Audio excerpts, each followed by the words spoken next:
नमस्कार, good news today देख रहे हैं आप। आपके साथ मैं हूं नवजोत रंधावा। तकनीक ने इंसान की जिंदगी को बहुत आसान बना दिया है।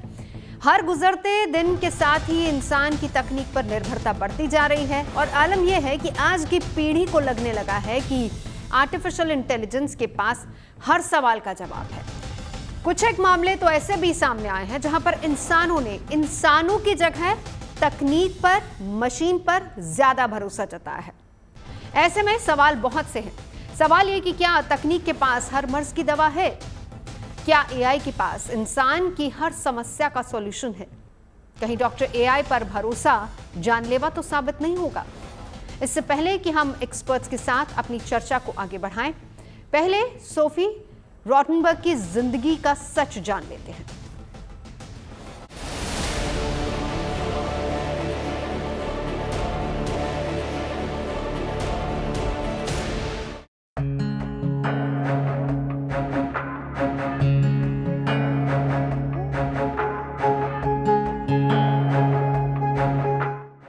क्या एआई के पास हर सवाल का जवाब है?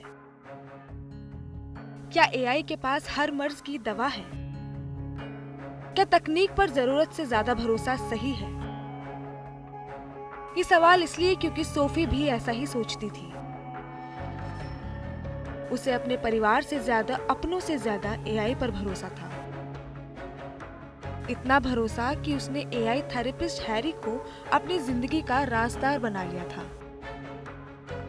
वो दर्द जो सोफी दुनिया से छिपा रही थी, हर दिन अपनी एआई थेरेपिस्ट दोस्त को बता रही थी।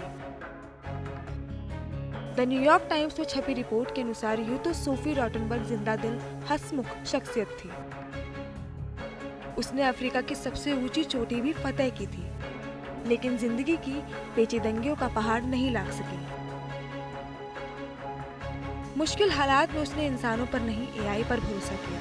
यही वजह थी कि सोफी ने अपनी तकलीफ को इंसानों से छुपाया और एआई से साझा किया, और उसकी यही गलती जानलेवा साबित हुई। सोफी महीनों से अपना दर्द एआई थेरेपिस्ट हैरी से साझा कर रही थी। उसे बार बार आत्महत्या के विचार आ रहे थे। वो इससे उबरना चाहती थी, सामान्य जिंदगी जीना चाहती थी। लिहाजा एआई थेरेपिस्ट हैरी से लगातार मदद ले रही थी। एआई ने उसे प्रोफेशनल मदद लेने, ध्यान लगाने और पॉजिटिव रहने की सलाह भी दी, लेकिन ये महज शब्द थे। जाहिर है इन लफ्जों से सोफी को उसके दर्द की दवा नहीं मिली। नवंबर के महीने में सोफी ने अपनी एआई मित्र को लिखा कि वो थैंक्सगिविंग के बाद खुदकुशी करने की सोच रही है। एआई थेरेपिस्ट हैरी ने उसे कई टिप्स दिए। उसने सोफी से तुरंत किसी से बात करने की सलाह भी दी, लेकिन एआई की सलाह और सहानुभूति सोफी के किसी काम नहीं आई। आखिर में सोफी ने एआई से कहा कि वो उसके लिए ऐसा सुसाइड ड्राफ्ट तैयार करे जिससे उसके माता पिता को कम दुख हो, और एआई से ही सुसाइड नोट लिखवाकर सोफी ने दुनिया को अलविदा कह दिया। दरअसल ये खबर हम आपको इसलिए दिखा रहे हैं क्योंकि आजकल हमारी और आपकी ज़िंदगी काफ़ी हद तक एआई पर निर्भर है। चैट जीपीटी जैसी तमाम ऐसी साइट्स हैं जहां से हम जाके अपनी समस्या का हल ढूंढने की कोशिश करते हैं, लेकिन सवाल सबसे बड़ा ये है कि क्या ये इंसानों की जगह ले सकता है? सोफी रॉटनबर्ग की ज़िंदगी से जुड़े घटनाक्रम बहुत सारे सवाल खड़े कर रहे हैं। जैसे कि सुसाइड से पहले सोफी कई महीनों तक एआई थेरेपिस्ट से बात कर रही थी, सलाह मशवरा भी उससे किया करती थी। एआई ने उसे कुछ टिप्स भी दिए, लेकिन समाधान नहीं दिया। जाहिर सी बात है कि डॉक्टर एआई प्रोफेशनल थेरेपिस्ट का विकल्प नहीं हो सकता है। यहाँ गौर करने वाली बात यह भी है कि जब सोफी ने एआई थेरेपिस्ट को बताया कि उसे आत्महत्या के विचार आ रहे हैं, कोई अलर्ट सिस्टम एक्टिव नहीं हुआ। जाहिर है कि एआई की अपनी लिमिटेशंस भी हैं। उसने सोफी की समस्या का आंकलन तो किया और सलाह भी दी, लेकिन गहराई तक मामले को नहीं समझा और ना ही मामले की संवेदनशीलता को भांप सका। यहाँ ये भी समझने वाली बात है कि एआई सिर्फ एक मशीन है, उसमें इंसानी जज्बातों की गंभीरता को समझने की क्षमता नहीं है और ना ही उस पर इंसानी थेरेपिस्ट जैसी जवाबदेही है। हैरान करने वाली बात यह भी है कि सोफी ने धीरे धीरे खुद को बाकी दुनिया से अलग कर लिया। और इस क्रम में एआई ने उसे अपनी पीड़ा छिपाने का रास्ता बताया। अगर सोफी ने अपने परिवार से या फिर किसी प्रोफेशनल से अपनी प्रॉब्लम शेयर की होती तो शायद सोफी की जिंदगी बच सकती थी। बेशक एआई हमारी जिंदगी का अहम हिस्सा बन चुका है, लेकिन रोजमर्रा की जिंदगी को सहज बनाने का अहम टूल भी ये बना है। लेकिन यूजर्स को ये समझने की जरूरत है कि एआई की भी अपनी सीमाएं हैं, वो हर मामले में इंसानों का विकल्प नहीं हो सकता। खास मेहमान इस वक्त हमारे साथ जुड़ चुके हैं, परिचय करा देती हूँ। हमारे साथ इस वक्त डॉक्टर निशा खन्ना है, फैमिली काउंसलर हैं। हमारे साथ सनी नेहरा जी, एक्सपर्ट ऑन आर्टिफिशियल इंटेलिजेंस हैं। साथ ही साथ हमारे साथ अर्पिता कोहली जी मौजूद हैं, साइकोलॉजिस्ट। सबसे पहले क्योंकि एआई से जुड़ा मामला है, सनी जी आपके पास आऊंगी। देखिए, आजकल स्पेशली मैं शुरुआत जेनजी से करना चाहूँगी। सोफी की जो एज रही होगी वो भी जेनजी में ही आती हैं। ऐसे बहुत सारे मामले, इनफैक्ट हम भी अपने आसपास बहुत सारे ऐसे लोगों को देखते हैं जो अकेले हैं, सिंगल हैं, और उनको लगता है कि ज़रूरत ही नहीं है किसी की। क्यों? क्योंकि उनके पास एक एआई दोस्त मौजूद है, अपनी सारी बातें वो उससे कर लेते हैं। क्या इंसान का विकल्प एआई हो सकता है? देखिए, एआई में और इंसानों में बहुत ज्यादा अंतर है। मैं कहूँगा एआई बेसिकली क्या करता है, जो हमें आउटपुट आ रहा होता है वो कुछ भी नहीं होता, वो वर्ड्स की एक प्रोबेबिलिटी पर बेस्ड होता है, जो उसने इंटरनेट से सीखा है कि किस वर्ड के बाद क्या वर्ड आना चाहिए as per the probability in that, मतलब वो पार्टिकुलर गिवन कंडीशन में, राइट। उसमें और इंसानों में तो दिन और रात का अंतर है। हम इंसान कॉन्शियस हैं, हमारे पास फीलिंग्स हैं, हम बहुत ज्यादा एनालिटिकल हैं। वो तो सिर्फ एक मैथमेटिक्स नंबर्स का खेल है जो हमें स्क्रीन पर दिख रहा है। उसकी एक्यूरेसी इसलिए इतनी ज्यादा हमें लगती है क्योंकि इंटरनेट पर डाटा ही इतना ज्यादा है जिस पर उसे ट्रेन किया गया है। तो हम कभी भी अगर ये सोचें कि हम इंसानों को बिल्कुल छोड़ के एआई से ही सब कुछ कर लें, एआई ही सब कुछ है, तो वो नहीं होने वाला है। वो फिर हमें ऐसे ही गलत रास्तों पर लेके जाने वाला है, जैसे हमने ये इस एग्जाम्पल में भी देखा है। अच्छा, इससे पहले कि मैं अपने दोनों खास मेहमानों की तरफ बढ़ूं, एक चीज और आपसे जान लेना चाहूंगी, क्योंकि यहाँ पर मामला साइकोलॉजिस्ट, साइकेट्रिस्ट का आता है, फैमिली काउंसलर का आता है, और सबसे बड़ी बात है कि अगर कोई डिप्रेशन में है उसे सीधा डॉक्टर से संपर्क भी करना चाहिए। क्या मेडिकल फील्ड में एआई इतना कामयाब है या नहीं?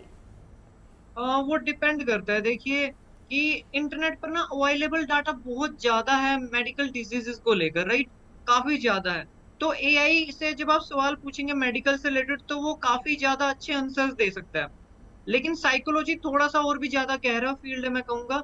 तो खासकर मतलब मेडिकल में कुछ ऐसे पार्टिकुलर क्षेत्र हैं जिसमें एआई उतना ज्यादा कारगर नहीं होगा जितना वो दूसरे क्षेत्र में होगा, जिसका डाटा इंटरनेट पर ज्यादा अवेलेबल है और जो थोड़े से लाइट सेक्टर्स है, मैं कहूंगा, जो इतना एनालिटिकल ह्यूमन अप्रोच नहीं मांगते हैं, राइट। तो हाँ जी, बिल्कुल, चलिए इस पर और डिटेल में आगे बात करेंगे। दोनों गेस्ट को हम इंक्लूड कर लेते हैं। डॉक्टर निशा, अब आपके पास आते हुए, एक मेरी समस्या है, मैं डॉक्टर निशा से बात कर रही हूं जो मेरी बात भी सुनेंगी और एक इमोशनल टच भी मुझे मिलेगा, मेरी फीलिंग्स को समझेंगी भी। और एक एआई है जो सिर्फ टेक्स्ट के रूप में या फिर वॉइस के रूप में मुझे मेरी समस्या का हल बता रहा है। कितनी सिमिलैरिटी आप देखती हैं? देखिए, कोई भी सिमिलैरिटी नहीं है। एक ह्यूमन और एक मशीन, आप ह्यूमन और मशीन का कोई कंपैरिजन नहीं कर सकते हैं, इसमें कोई दो राय नहीं है।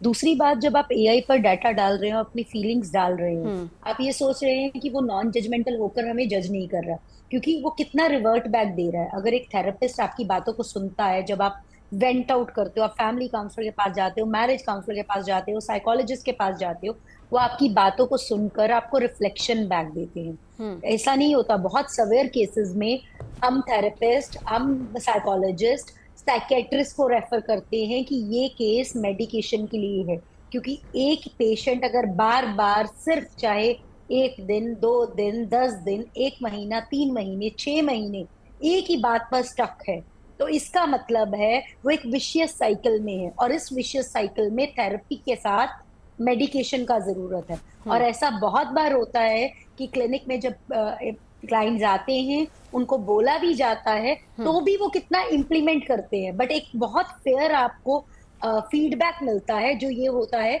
कि यहाँ थेरेपी काम नहीं चलेगी। इवन आप एआई की बात कर रहे हैं, बहुत सारे लोग स्पिरिचुअल गुरुज के पास जाते हैं, हीलर्स के पास जाते हैं, they will go to sound healers, they will go to past life regression therapists, they will not go for, they will go inner child healing, they will not go for the sorry sir, मेरे laptop में कुछ problem हो गई थी। जी जी, so doctor निशा अपनी ऐसे बात पूरी कीजिए, मैं सुन रही हूँ आपको।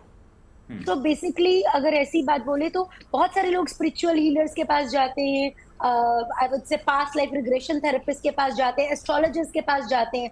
वो आपकी प्रॉब्लम का सोल्यूशन नहीं देते, आपको अपनी प्रॉब्लम का सोल्यूशन खुद निकालना है। और अगर कोई केमिकल इम्बैलेंस है तो उसके लिए मेडिकेशन की जरूरत होती है, जो ठीक ना है। कोई एआई ना ही कोई थेरेपिस्ट कई बार काम कर सकता है। और वो एक क्वालिफाइड थेरेपिस्ट साइकोलॉजिस्ट बता सकता है कि इस मोड पर आपको मेडिसिन की जरूरत है।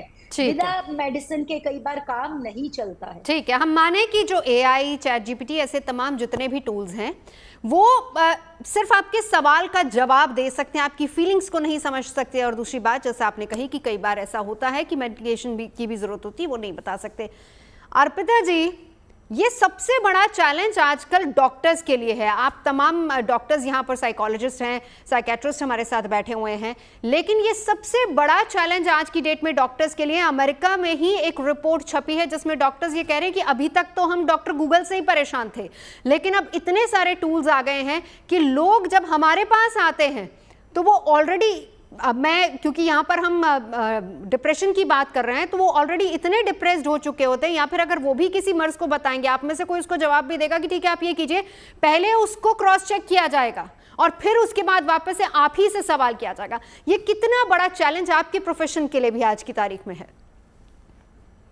जी, जैसा कि आपने बताया, ये एक बहुत बड़ा चैलेंज हो चुका है। मतलब हम लोग क्योंकि जो एआई है उसके पास कोई भी फीलिंग्स नहीं है, वो बस हमारी बात सुन सकता है, वो समझ नहीं सकता है, वो बस हमें रिप्लाई दे देता है, बट उसको ये नहीं समझ होती है कि ये सिचुएशन कितनी लाइफ थ्रेटनिंग हो सकती है किसी के लिए।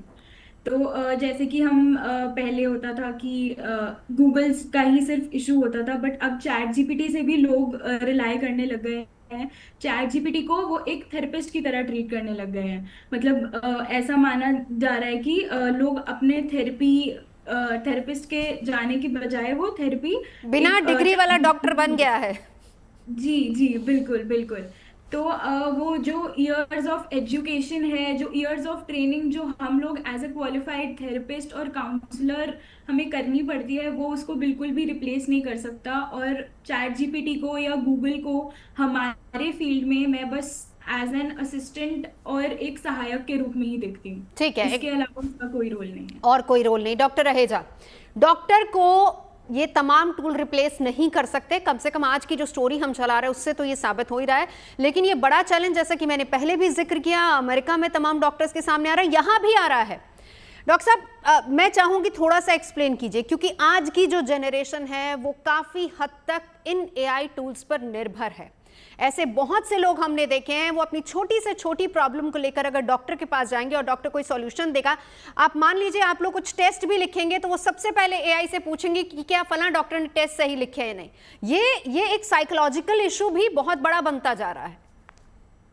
देखिए, जैसा अर्पिता जी बोल रही थी, मैं उनकी बात सुन रहा था, उसमें मैं थोड़ा सा इजाफा करना चाहूँगा कि एआई की प्रोग्रामिंग इस कदर बखूबी हो चुकी है कि वो आपके साथ एम्पथाइज कर सकता है, आपको वैलिडेट कर सकता है, लेकिन आपकी रीस्ट्रक्चरिंग में मदद शायद वो नहीं कर सकता। विच इज़ द रीज़न कि सोफी जैसे लोगों की जान का खामियाजा हमें देना पड़ा। So what really happens is कि अगर मैं एआई को कहूं कि मैं वर्थलेस महसूस कर रहा हूं, तो एआई मेरे साथ एम्पथाइज तो कर लेगा, लेकिन उसको रीस्ट्रक्चर करने में मदद नहीं करेगा। तो कहीं जो मेरी हेल्पलेसनेस है, मेरी होपलेसनेस है, वो कहीं और परिपक्व होती जाएगी। It is not going to help me restructure my personality. तो ये जो आप करंट जनरेशन की बात कर रहे हैं, इनकी रेजिलियंस, इनकी रिलायंस एआई पे तो बढ़ती जा रही है, लेकिन एआई आपको उस मुश्किलात की घड़ी में सही क्राइसिस इंटरवेंशन मुहैया करा पाएगा, ये अपने आप में बहुत बड़ा प्रश्न चिन्ह है। And if the risk involve is so large कि किसी व्यक्ति की जान माल का नुकसान हो सकता है, लोगों की, जैसा आपने कहा कि पहले हम डॉक्टर गूगल से परेशान थे, अब एआई तो सटीक कई एनालिसिस निकाल देता है, ये बता देता है कि आपको सही दवा दी जा रही है कि नहीं दी जा रही। एंड ऑब्वियसली पेशेंट कहीं सिर्फ जिज्ञासु नहीं होता, वो कन्फ्रंटेशनल भी हो जाता है, वो कंफ्यूज भी हो जाता है, और इसमें मुझे लगता है कि बहुत मदद नहीं मिलने वाली है, because making a doctor goes two years and years of training and experience. तो एआई को आप एक सहायक के रूप में, एक टूल के रूप में इस्तेमाल कर सकते हैं, बिकॉज जैसा हम बात कर रहे हैं कि मेंटल हेल्थ सिस्टम की अगर बात करें तो वो ओवरलोड है। हर व्यक्ति एक मेंटल हेल्थ प्रोफेशनल तक नहीं पहुंच पाता, उसके लिए भी रिसोर्स चाहिए। आप डॉक्टर के पास जा रहे हैं तो फीस देने के लिए चाहिए। तो अगर वो कम फीस में एक आप मेंबरशिप लेके जी। अगर चैटबॉट से बात करने लगते हैं, तो वो आपको इस कदर अपने आप पे साइकोलॉजिकल डिपेंडेंट ना बना दे। बिकॉज अब तो हम बात करने लगे हैं चैटबॉट साइकोसिस की भी, कि जहां पे चैटबॉट की जो सोच है आपको इस कदर इन्फ्लुएंस करने लगती है कि आप शेयर्ड साइकोसिस, जिसे फोलिया ड्यू कहते हैं, कि एक व्यक्ति दूसरे व्यक्ति की सोच इस कदर ब्रेन वॉश कर देता है कि उसको एक डिल्यूजनल थॉट आने लगती है। चैटबॉट भी ये कर सकता ठीक है, है, तो आपको सचेत रहना होगा। बिल्कुल। एक बार सनी आपके पास आते हुए डॉक्टर साहब की इसी बात को लेकर, कितना खतरनाक हो सकता है ये? क्योंकि बहुत हद तक मैं इसी केस स्टडी की अगर बात करूं जिसको लेकर आज हम चर्चा कर रहे हैं, महीनों तक वो लड़की डिप्रेशन में थी, उसको लगा मेरे डिप्रेशन का सॉल्यूशन सिर्फ एआई के पास है और किसी के पास है ही नहीं है। अपने माता पिता तक से उसने बातचीत नहीं की, वो टोटली अपनी इमोशंस को लेके उस एआई पे डिपेंड थी।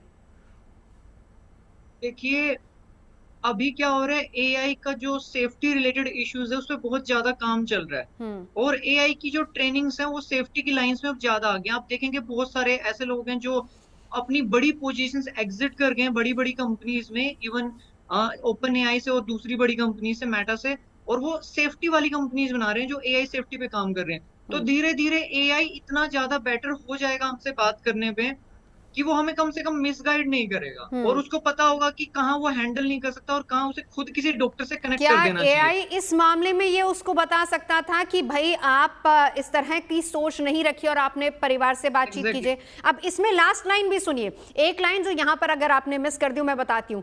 जब सोफी को ये लगा कि मेरी समस्या का हल या फिर मेरे डिप्रेशन का हल एआई के पास नहीं है, तो उसने क्या कहा कि एआई एक ऐसा नोट लिख दीजिए, मेरा सुसाइड नोट, जिसमें कम से कम दुख हो मेरे माता पिता को मेरे जाने का, और उसमें भी फिर एआई नोट लिख के दे रहा है। हाँ एग्जैक्टली, ये चीजें एग्जैक्टली सेफ्टी इश्यूज में आती हैं कि एआई क्या कर सके और क्या ना कर सके, जिसके ऊपर पूरे वर्ल्ड में विवाद चल रहा है कि एआई तो कल को कुछ भी करेगा, राइट?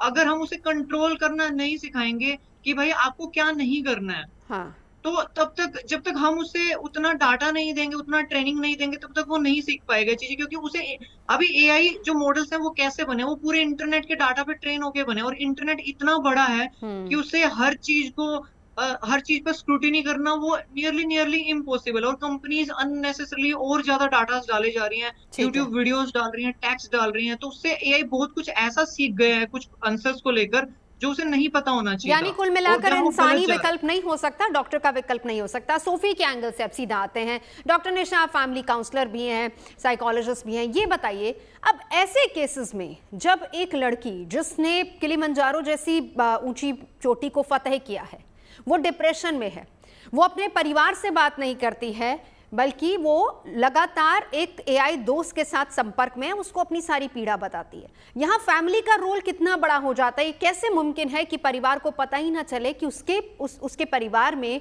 उसकी एक बच्ची है जो इस तरह की डिप्रेशन से जूझ रही है?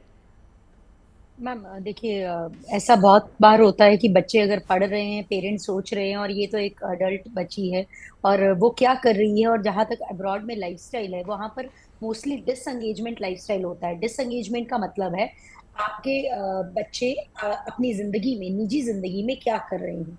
Specially after the age of 18 वहाँ पेरेंट्स आपको इंडिपेंडेंट घर से बाहर जाकर अर्निंग के लिए भी बोल देते हैं और बच्चे अलग से रहना शुरू कर देते हैं, तो वहां पर डिसएंगेजमेंट का लाइफस्टाइल है। इवन हम इंडिया की भी बात करें जहां पर हम ये इन्वेंचमेंट के लाइफस्टाइल में रहते हैं, जहाँ की पेरेंट्स की इंटरफेरेंस होती है, हम उनसे शेयर भी करते हैं, वहां पर भी हम अपनी पर्सनल डिटेल्स, चाहे वो हमारा बेस्ट फ्रेंड हो, चाहे वो हमारा पार्टनर हो, चाहे हमारे फैमिली मेंबर्स, उन्हें नहीं करते हैं जब तक हमारी स्ट्रॉन्ग इमोशनल बॉन्डिंग ना हो और हमें ये लगे कि सामने वाला हमारी चीजों को हमारे तरीके से समझ रहा है। और कई बार मैंने ऐसा देखा है, जो आप बात बोल रहे हो सकता है सोफी को कुछ डेल्यूजनल साइंस हो जो कि एआई को वो बता ना पा रही हो। कई बार ऐसा होता है जब हम थेरेपी में होते हैं, घंटों पेशेंट से बात करते हैं, अगर प्रॉब्लम किसी और डिसऑर्डर को लेकर होती है तो एंड में पता चलता है कि पेशेंट में साइकोटिक सिम्टम्स है, जिसमें कि मेडिकेशन का रोल है, वहां थेरेपी काम नहीं करती, जो मैं पहले भी कह रही थी। तो ऐसे में कई बार घंटों बात करने के बाद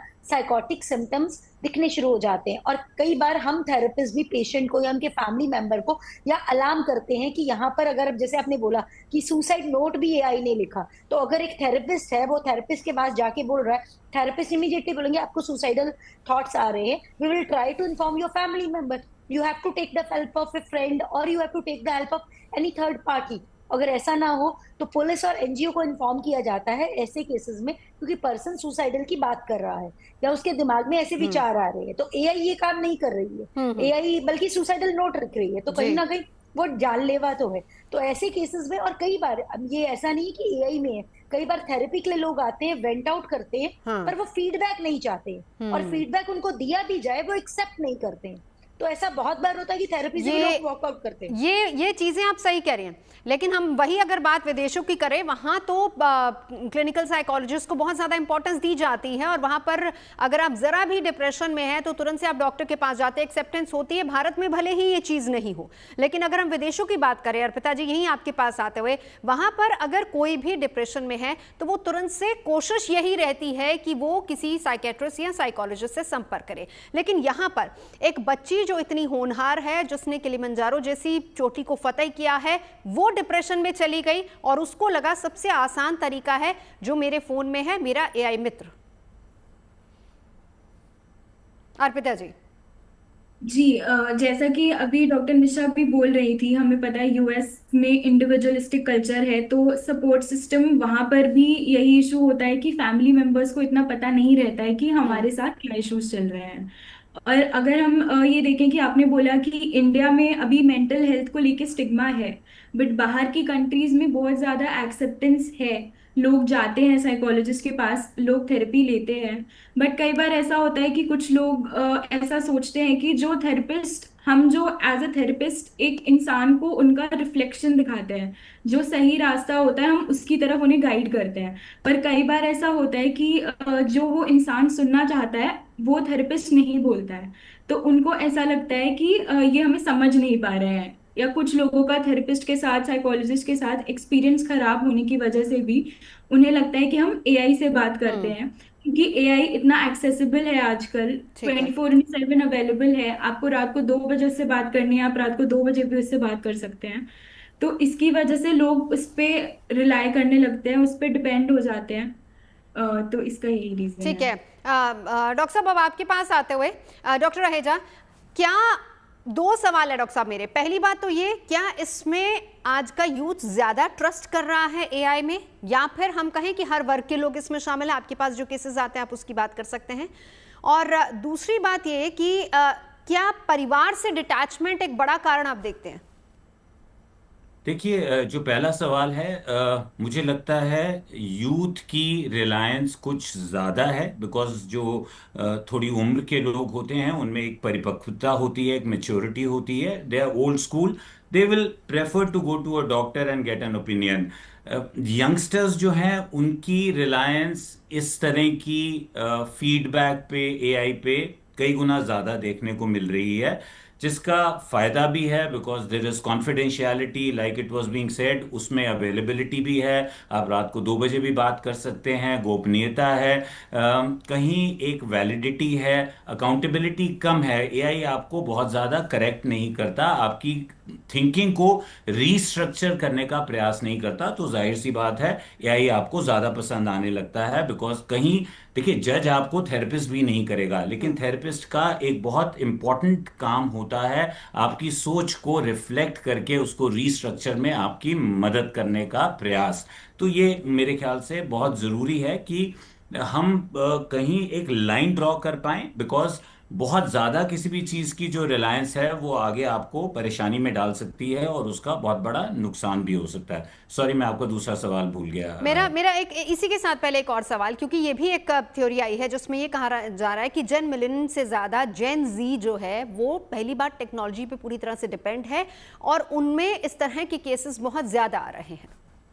जी बिल्कुल बिल्कुल, जो करंट जनरेशन है वो टेक savvy है, वो ज़्यादा इन चीज़ों की तरफ लालायत होती है, ज़्यादा उससे इन्फ्लुएंस होती है। लाइक आई सेड कि कहीं उसमें जो ओल्डर स्कूल है उनको शायद जो चैलेंजेस अब सामने आ रहे हैं और आगे चल के सामने आएंगे, शायद कहीं वो मेच्योरिटी के साथ वो जनरेशन 40-50 साल के जो लोग हैं, 60 साल के लोग हैं, वो उसको फोर्स ही कर लेते हैं और उस पर पूरी तरह अपनी रिलायंस नहीं देते। लेकिन इसके भी जो एआई की, देखिए आने वाले दिनों में जिम्मेदारी का भाव जो है वो बढ़ेगा। There is going to be more responsibility and accountability on the AI systems also. तो इनके भी, जैसे एआई एक्सपर्ट बता रहे थे, इनके भी जो पैरामीटर्स हैं उसी तरह वीव होते जाएंगे, जहां एआई को लगेगा, चैटबॉट को लगेगा कि वो अब इस सीमा को नहीं लाग सकता, वो तुरंत आपको कहेगा किसी डॉक्टर से, किसी थेरेपिस्ट से फिजिकल प्रेजेंस के साथ आप संपर्क करें। और ऐसा मैंने देखा है पिछले दिनों, एआई चैटबॉट्स ने ही पेशेंट्स को ये आगाह किया और कहा कि अब उनमें असमर्थता है उनकी मदद करने की, उनको जरूरत है एक डॉक्टर की। और जब उन्होंने पूछा कि डॉक्टर के नाम सुझाइए तो डॉक्टर के नाम भी आए। तो आई थिंक ये आने वाले दिनों में वो मैकेनिज्म्स, एल्गोरिदम्स जो हैं उनका बदलाव होता रहेगा और चीज़ें बेहतर होती जाएंगी। जहां पे इतनी बड़ी आबादी है, इतनी ज़्यादा साइकाइट्रिक साइकोलॉजिकल मॉर्बिडिटी बढ़ती जा रही है, लोगों में स्ट्रेस का भाव बढ़ता जा रहा है, तो मुझे लगता है कि चुनिंदा जो लिमिटेड मेंटल हेल्थ प्रोफेशनल्स हैं वो पूरी तरह सक्षम नहीं हो पाएंगे to be available in person, to be able to cater to all of them. तो एआई का रोल रहेगा, लेकिन वो जिम्मेदारी के साथ डाइकोटमाइज करके बिल्कुल केयरफुलनेस के साथ हमें चलना होगा। कहीं फैमिली का अभाव एआई बढ़ा रहा है और एआई की प्रेजेंस फैमिली के अभाव को फीडबैक द्वारा, फीड फॉरवर्ड द्वारा कहीं अलगाव का भाव लाती ठीक है जा सर, रही है। ठीक। दोनों एक दूसरे पे यहाँ से डिपेंडेंट फिर है। एक और सवाल उठता है कि अगर एआई का प्रभाव ज़्यादा बढ़ रहा है और मान लीजिए कि सनी आपसे भी डिटेल में आगे जानेंगे, मान लीजिए कि आने वाले समय में एआई पूरी तरह से आपको हर तरह की सजेशंस, ऑप्शन दे, जैसे डॉक्टर साहब भी कह रहे हैं कि हो सकता है जब आप गहराई में आने वाले समय में बात करें तो वो आपको डॉक्टर के बारे में बताएगा कि आप फला डॉक्टर या इनको संपर्क कीजिए। सनी, यहाँ पर समस्या का हल मिलेगा या समस्या और बढ़ेगी? कहीं ना कहीं ये तो और ज्यादा हमको एआई डिटैच कर देगा इंसानों से, परिवार से, सबसे। देखिए कि जो एआई की जो सबसे अच्छी चीज है वो ये है कि एआई जो डाटा पिक करता है उसको ये पता होता है कि कौन सा डाटा रिसर्च पेपर से आया, उनमें से कौन सा रिसर्च पेपर आगे एस्टेब्लिश हुआ है प्रॉपरली, कौन सा डाटा ऑफिशियल वेबसाइट से है, कौन सा अनऑफिशियल वेबसाइट से है, तो उसे पता होता है। तो कायदे से अब धीरे धीरे एआई को जो सेफ्टी कंपनीज है वो ये सिखा रही हैं कि जो डाटा रिसर्च पेपर से बियॉन्ड है और जो ऑफिशियल वेबसाइट से बियॉन्ड है वो लीगल चीजों में, मेडिकल की चीजों में वो उस पर अपना ज्ञान ना दे। मतलब कि मान लीजिए एआई ने बहुत सारा ऐसा डाटा ढूंढ लिया जो उसको पता है कि एस्टेब्लिश्ड रिसर्च या बिल्कुल एस्टेब्लिश्ड वेबसाइट्स का डाटा है, राइट? तो वो उसके रिगार्डिंग हमसे बात करता रहे, उसे जैसे मर्जी रिफ्रेश करके सिंपल ढंग से हमें बताए। लेकिन जब कोई कुछ ऐसा पूछे और एआई को लगे कि आगे वो ऐसा डाटा नहीं ढूंढ पा रहा जो ऑफिशियल डाटा है, कुछ वो आगे डॉक्टर्स को रिकमेंड करना शुरू कर दे। और एआई को ये भी पता होता है कि कौन कौन से जो डाटा उठा रहा है डॉक्टर्स को लेकर, अगेन वो मेडिकल ऑफिशियल मेडिकल इंस्टीट्यूशंस का डाटा, उसको मेडिकल इंस्टीट्यूशंस की रैंकिंग्स भी पता होती हैं, उसको मतलब बहुत सारी चीजें पता होती है। तो वो हमारा काम बहुत बेटर कर सकता है टाइम के साथ, जो वो टाइम के साथ कर भी रहा है। लेकिन वही बात है, क्या एआई अलार्मिंग दे सकता है? क्योंकि यहाँ पर इस केस में जब उसने कहा कि मैं सुसाइड करने जा रही हूँ, थैंक्स गिविंग के बाद मैं सुसाइड कर लूंगी, क्या एआई इस तरह का अलार्म बजाएगा? अब यहाँ पर डॉक्टर निशा आपके पास आते हुए, अगर एआई आने वाले समय में बहुत इम्प्रूव होता है, दो सवाल, पहला ये कि क्या ये हमारी समस्या का हल होगा, और दूसरी बात ये कि क्या एआई जो सुझाव हमें दे रहा है, क्योंकि हर इंसान की अपनी इश्यूज, अपनी प्रॉब्लम्स होती है, मेरे ख्याल से आप बहुत अच्छे से समझेंगी, दो इंसानों को हम कंपेयर नहीं कर सकते हैं। किसी भी बीमारी की भी अगर हम बात ले ले, चाहे हम साइकोलॉजिकली भी देख ले, दोनों एक जैसे नहीं होते। तो कितना ऑथेंटिक फिर वो डेटा हो जाएगा? देखिए मैं डॉक्टर रहेजा की एक बात से एग्री करती हूँ कि हम सब जानते हैं कि साइकोलॉजिस्ट और साइकेट्रिस्ट जो हैं वो एक लिमिटेड मात्रा में है। और एआई शायद हम थेरेपिस्ट का, साइकेट्रिस्ट, डॉक्टर्स का काम आसान करने में हेल्प करेगा, there is no doubt. But देखिए, हर चीज के एक अच्छे पहलू भी होते हैं और बुरे पहलू भी होते हैं। अगर हम अच्छे पहलू की बात करें तो अगर इनिशियल फिल्टरिंग हो जाती है कि अगर एआई का स्ट्रक्चर कुछ ऐसा वक्त के साथ साथ होता जाता है जिसमें वो डॉक्टर्स को रिकमेंड करते हैं, या ये मैं हेल्प नहीं कर पाऊंगा आपकी, यहाँ पर आपको एक डॉक्टर और प्रोफेशनल की जरूरत है और उसके लिए आपको फिजिकली या ऑनलाइन विजिट करना पड़ेगा या उन्हें अप्रोच करना पड़ेगा, तो ऐसे में बहुत सारी चीजों पर लोगों को गाइडेंस मिल जाएगी। पर बहुत सारे लोग हैं कि जो गूगल से डॉक्टर को, गूगल का डॉक्टर बनकर या अपने एआई का डॉक्टर बनकर खुद को ही सेल्फ प्रिस्क्राइब मेडिकेशन देते हैं, सेल्फ प्रिस्क्राइब थेरेपी देते हैं, सेल्फ प्रिस्क्राइब सोल्यूशन देते हैं। जैसा कि मैंने बोला कि हमें प्रॉब्लम है, हम खुद ही किसी स्पिरिचुअल हीलर के पास चले जाएंगे, हम अलग अलग चीजें करेंगे, बट हम थेरेपिस्ट, साइकेट्रिस्ट, साइकोलॉजिस्ट के पास नहीं जाएंगे। तो एआई भी आपको अगर रिकमेंड करेगा, आप कितना उसको रिसेप्टिव होकर ले पाते हैं, क्योंकि हम थेरेपिस्ट भी क्लिनिक में काम करते हैं। डॉक्टर रहेजा को पता होगा, अगर वो मेडिकेशन भी प्रेस्क्राइब करते हैं और किसी पेशेंट को 3 मंथ्स के बाद या 1 मंथ के बाद आने को बोलते हैं, तो बहुत सारे पेशेंट हैं कि वो अपनी मर्जी से मेडिसिन लेते हैं और बीच में छोड़ देते हैं। सेम वे में थेरेपी में भी ऐसा ही होता है, प्रॉब्लम होती है, वो आते हैं। और आजकल तो मतलब मैं बहुत बार होता है, कल रात को मैं किसी से चैट पर बात कर रही थी, the person was giving in the reference of AI में लिखा है कि ये पर्टिकुलर बीमारी ऐसे नहीं होती है। I said I am a therapist, I know आप एक लेमैन हो, आप एआई को डॉक्टर नहीं समझिए। तो अगेन हम बच्चों को भी स्कूल में बेचते हैं, ABCD गूगल पर अवेलेबल है, एआई पर अवेलेबल है, पर हम प्रोफेशनल्स के पास बेचते हैं स्कूल में, इंस्टीट्यूट्स में पढ़ाने के लिए, क्योंकि उनका एक अपना तरीका होता है। सेम वे में IIT से लेकर हर चीज हम करने के लिए प्रैक्टिकल नॉलेज के लिए भेजा जाता है। उसी तरह अगर लाइफ में आपके कोई प्रॉब्लम है, मैरिड लाइफ में है, पर्सनल लाइफ में है, डिप्रेशन, एंजाइटी को भी आप अपने आप डायग्नोज नहीं करिए, ना किसी गूगल देवता से, ना एआई से।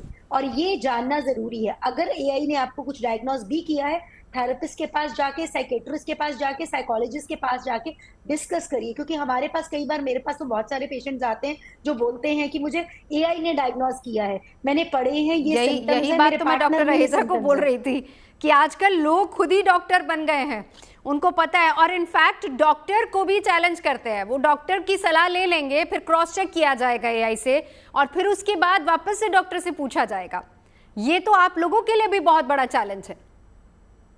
तो बेसिकली क्योंकि जरूरी नहीं है कि गूगल पर भी हर चीज अपडेटेड हो। I can give you an example, I was doing some official work where the lawyer was involved and I asked what is the fees of government institute. Government की वेबसाइट पर भी वो fees कम थी, AI के निकले सब datas पर वो फीस कम थी, but he said we do practically every day in the office, you have to trust us as a professional. तो हर चीज अपडेटेड जरूरी नहीं है, वो एआई हो, गूगल हो और उस पर अपडेटेड हो। कई बार प्रैक्टिकल चीजों को डिफरेंट तरीके से डॉक्टर्स क्या हर प्रोफेशन में देखा जाता है, और वो हमें मानना पड़ेगा। तो एआई के फायदे भी हैं और नुकसान भी है, और वो हम नुकसान को अवॉइड नहीं कर सकते, और फायदे को जितना यूज कर सकते हैं पॉजिटिव तरीके से वो जरूर यूज करें। ठीक है, ठीक है। एक बार सनी आपके पास आते हुए, फायदे नुकसान लगातार हम अपनी टीवी स्क्रीन पर चला भी रहे हैं कि एआई के फायदे क्या हैं और नुकसान क्या हैं। अब मैं वही बात कोट करूंगी जो कि अमेरिकन डॉक्टर्स ने कहा है कि अभी तक तो हम गूगल से परेशान थे, अब एआई वाले डॉक्टर भी आ गए हैं। कितनी सिमिलैरिटी या कितना अलग है एआई और गूगल? देखिए, गूगल जब शुरू हुआ था, इनफैक्ट कि कुछ साल पीछे ही चले जाते हैं, तो गूगल से किसी ने पूछा था कि एक नॉन स्टिकी पिज्जा कैसे बनाया जाए, तो गूगल ने बोला था कि आप उसमें ग्लू डाल लीजिए। तो और हमने देखा है कि गूगल ने जो प्रॉब्लम्स कोज किए शुरू में वो बहुत ज्यादा थी। गूगल ने बहुत वर्क किया है, इवन जैसे चाइल्ड पोर्नोग्राफी जैसे मैटर्स पे गूगल ने बहुत ज्यादा वर्क किया है। आज अगर आप गूगल से कुछ भी बात करेंगे सुसाइड वगैरह को लेकर, तो गूगल बड़ा सा एक फोन नंबर पॉपअप कर देगा जो इमरजेंसी फोन नंबर होगा। गूगल खुद को एल्गोरिथम्स को इतना ज्यादा बेटर कर चुका है काफी टाइम स्पेंड करके। एआई के जो टूल्स हैं, क्योंकि वो अभी बिल्कुल नए आए हैं मार्केट में, वो पूरे इंटरनेट के डाटा पर ट्रेन किए गए हैं, और अभी उनका बेसिकली उन्हें और ज्यादा टेस्ट करके, उन्हें और ज्यादा मोरल्स की बुक्स को ज्यादा डाटा देकर, बहुत कुछ करके उन्हें बेटर किया जा रहा है। तो धीरे धीरे एआई सेफ्टी के मामले में गूगल की तरफ जा रहे हैं। वो गूगल से बहुत नीचे हैं, मैं कहूंगा सेफ्टी के मामले में बहुत नीचे हैं। लेकिन एआई एज सच गूगल से बहुत ऊपर का टूल है। जो एआई का, जो गूगल तो बेसिकली एक सिंपल सर्च होता है जो बैकएंड में वर्क करता है, लेकिन एआई में क्या होता है, billions and billions of parameters एक दूसरे के रिलेशन में ढूंढे जाते हैं, बिलियंस एंड बिलियंस। मतलब इंसान जहां तक सोच भी नहीं सकते उतना ही मतलब पूरा इंटरनेट एक तरीके से आप कह लीजिए स्कैन हो जाता है, पूरा हम्म। का पूरा internet within no time, और आपको पता भी नहीं चलता है रिजल्ट देने से पहले। तो एआई बहुत ऊपर की टेक्नोलॉजी है ऑब्वियसली सर्च इंजिन की टेक्नोलॉजी से, लेकिन सेफ्टी के मामले में उसे उस मेच्योर्ड स्टेज पर आने में बहुत ज्यादा टाइम लगने वाला है, काफी ज्यादा टाइम लगने वाला ठीक है डॉक्टर है। अर्पिता, आप मानिए कि वो मैच्योर स्टेज पे आ जाएगा जैसा कि हम मान के चल रहे हैं, और जैसा कि हमारे साथ जो टेक एक्सपर्ट हैं वो भी बता रहे हैं, अगर उस स्टेज पे आ भी जाए बड़ी संख्या में, क्योंकि जाहिर सी बात है कि आजकल के बच्चे तो बचपन से ही पूरी तरह से टेक्नोलॉजी पे डिपेंड है, और आने वाली पीढ़ी या आने वाले समय में बच्चे पूरी तरह से टेक्नोलॉजी पे डिपेंड हो जाएंगे, तो इस समस्या का समाधान होगा या समस्या बढ़ेगी इससे? आपका ऑडियो म्यूट है अर्पिता जी। जी, मैं कह रही थी कि अभी जैसे कि हम लोग एआई के फायदे और नुकसानों के बारे में बात कर ही रहे थे। तो यही है कि एआई के कुछ कुछ सेक्टर्स में बहुत फायदे भी हैं, बट हेल्थ केयर इंडस्ट्री में देखा जाए तो हेल्थ केयर इंडस्ट्री में एआई पे हम ट्रस्ट नहीं कर सकते। तो वहां पे हमें एक बाउंड्री, एक लाइन खुद से ही ड्रॉ करनी पड़ेगी कि कहाँ तक हमें एआई पे रिलाई करना है और कहाँ तक नहीं। आने वाले टाइम में अगर एआई में कुछ डेवलपमेंट्स होती हैं, अगर वो कुछ साइंस रिकॉग्नाइज कर लेता है, जैसे कि अगर कोई बार बार चैट जीपीटी से, एआई से बार बार सुसाइडल थॉट्स के बारे में बात कर रहा है, तो एक सिस्टम अलर्ट पे आ जाना चाहिए और उसको उसी टाइम बोलना चाहिए कि उनको प्रोफेशनल से कंसल्ट करें, किसी प्रोफेशनल से हेल्प लें। या इनफैक्ट एआई यूजर्स को भी अब कुछ उसमें रिस्ट्रिक्शंस कर देने चाहिए कि ऐसे टाइम पे एआई उनको रिस्पॉन्ड ही ना करे और कुछ ऐसा मैसेज लिख दे कि I am not qualified to help you with this, please consult a professional. तो ऐसी चीजों में तो एआई का बेनिफिट हो सकता है हमारी फील्ड में। बिल्कुल डॉक्टर रहेजा, अगर मान लीजिए एआई खुद को अपग्रेड भी कर लेता है, सब सही हो जाता है, तो एक तरीके से इंसान पूरी तरह से टेक्नोलॉजी पर निर्भर हो जाएगा। ये अपने आप में एक समस्या नहीं हो जाएगी? आप ही लोग हमेशा कहते हैं, सब डॉक्टर्स कहते हैं कि जितना हो सके तकनीक से कुछ हद तक आप टेक्नोलॉजी के साथ रहिए, फ़ोन या फिर इंटरनेट का इस्तेमाल कुछ समय के लिए होना चाहिए, बहुत ज़्यादा खुद को उस पर डिपेंड नहीं कीजिए। क्या ये समस्या का समाधान होगा या समस्या बढ़ेगी इंसानी मानसिकता के तौर पर? उस घबराहट में अगर हम अपने आप को उससे अछूता रखेंगे तो कहीं हम नुकसान में रहेंगे, बिकॉज अब ये जो एआई टेक्नोलॉजी है इसको रोका नहीं जा सकता।